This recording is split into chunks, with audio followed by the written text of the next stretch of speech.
Bapak, Ibu, dan saudara-saudari yang terkasih, marilah kita mempersiapkan hati dan pikiran kita untuk mendengarkan sabda Tuhan pada hari Kamis 11 Juni 2020.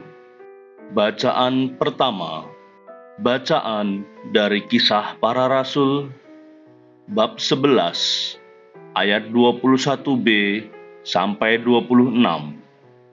Dilanjutkan bab 13 ayat 1 sampai 3. Dan tangan Tuhan menyertai mereka, dan sejumlah besar orang menjadi percaya dan berbalik kepada Tuhan.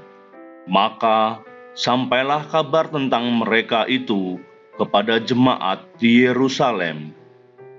Lalu jemaat itu mengutus Barnabas ke Antiokhia. Setelah Barnabas datang dan melihat kasih karunia Allah, bersukacitalah ia. Ia menasihati mereka supaya mereka semua tetap setia kepada Tuhan. Karena Barnabas adalah orang baik, penuh dengan Roh Kudus dan iman, sejumlah orang dibawa kepada Tuhan. Lalu pergilah Barnabas ke Tarsus untuk mencari Saulus. Dan setelah bertemu dengan dia, ia membawanya ke Antiokhia. Mereka tinggal bersama-sama dengan jemaat itu 1 tahun lamanya, sambil mengajar banyak orang. Di Antiokhia-lah murid-murid itu untuk pertama kalinya disebut Kristen. Pada waktu itu, dalam jemaat di Antiokhia ada beberapa nabi dan pengajar, yaitu Barnabas dan Simeon yang disebut Niger, dan Lukius orang Kirene, dan Menahem yang diasuh bersama dengan raja wilayah Herodes dan Saulus. Pada suatu hari, ketika mereka beribadah kepada Tuhan dan berpuasa, berkatalah Roh Kudus, "Khususkanlah Barnabas dan Saulus bagiku untuk tugas yang telah kutentukan bagi mereka." Maka berpuasa dan berdoalah mereka. Setelah meletakkan tangan ke atas kedua orang itu, mereka membiarkan keduanya pergi. Demikianlah sabda Tuhan. Syukur kepada Allah. Tuhan beserta kita, sekarang dan selama-lamanya. Inilah Injil Yesus Kristus menurut Matius. Dimuliakanlah Tuhan. Injil Matius bab 10 ayat 7 sampai 13. Sekali peristiwa, Yesus berkata kepada murid-muridnya, "Pergilah dan beritakanlah, kerajaan surga sudah dekat. Sembuhkanlah orang-orang sakit, bangkitkanlah orang mati, tahirkanlah orang kusta, usirlah setan-setan. Kamu telah menerima dengan cuma-cuma, karena itu berilah dengan cuma-cuma pula. Janganlah kamu membawa emas atau perak atau tembaga dalam ikat pinggangmu. Janganlah kamu membawa bekal dalam perjalanan. Janganlah kamu membawa baju 2 helai, kasut atau tongkat. Sebab seorang pekerja patut mendapat upahnya. Apabila kamu masuk kota atau desa, carilah di situ seorang yang layak, dan tinggallah padanya sampai kamu berangkat. Apabila kamu masuk rumah orang, berilah salam kepada mereka. Jika mereka layak menerimanya, salammu itu turun ke atasnya. Jika tidak, salammu itu kembali kepadamu. Demikianlah Injil Tuhan. Terpujilah Kristus.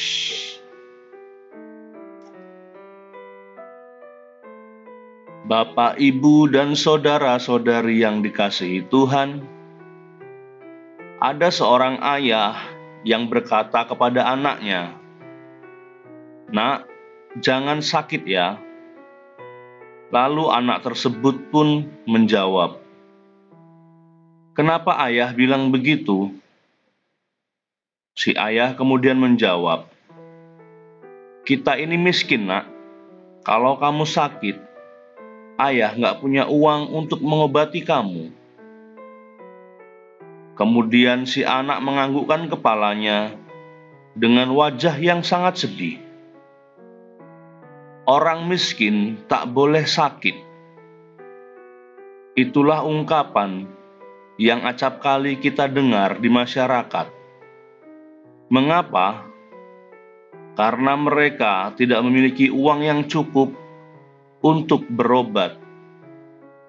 Jangankan untuk berobat ke rumah sakit, untuk makan pun mereka terancam. Dan inilah kenyataan hidup yang masih banyak ditemui di zaman sekarang ini. Namun sebaliknya, ada juga orang yang berprinsip hidup merupakan pesta. Dengan berfoya-foya, mereka selalu hidup dengan kemewahan. Hidup tanpa menderita sedikit pun. Sementara di berbagai tempat, banyak orang yang sangat menderita. Para pengungsi menderita kedinginan karena tidak memiliki rumah ataupun tenda untuk mereka. Orang sakit hanya bisa terbaring di rumahnya karena tidak memiliki biaya untuk berobat, dan masih banyak penderitaan-penderitaan yang lain. Jika demikian, apakah perintah Yesus untuk mewartakan kerajaan Allah yang sudah dekat sudah terwujud? Begitu juga pada Injil hari ini, Tuhan Yesus memberi perintah kepada kita, "Pergilah dan beritakanlah kerajaan surga sudah dekat." Kehadiran kerajaan Allah itu selalu ditandai dengan berkat bagi semua orang, termasuk orang sakit yang disembuhkan, orang mati yang dibangkitkan, orang kusta yang ditahirkan, dan setan-setan yang diusir. Berkat itu sendiri bersumber dari Allah. Allah lah yang menyembuhkan. Allah juga yang mengusir setan. Allah yang memberi kemurahan. Dan Allah inilah yang menginginkan kita mewartakan kabar gembira kepada orang-orang yang dirundung oleh aneka penderitaan. Allah itu sangat dekat. Ia mau membebaskan manusia dari penderitaan itu. Namun, apakah manusia itu siap untuk dibebaskan dari penderitaan? Sementara manusia tersebut tidak percaya dengan Allah. Tugas kitalah mewartakan kerajaan Allah, menjadikan semua orang percaya kepada Allah, bahwa Allah merajai hati kita. Marilah kita mencari kerajaan Allah di dalam hidup sehari-hari. Lalu kita mewartakannya kepada orang lain. Ya Tuhan, Ajarilah kami umat-Mu untuk mengikuti teladan para santo dan santa, untuk mengikuti teladan para rasul-Mu yang telah rela menyerahkan nyawanya untuk mewartakan Injil Kerajaan Allah. Semoga kami berani mengakui nama-Mu di hadapan semua orang. Amin.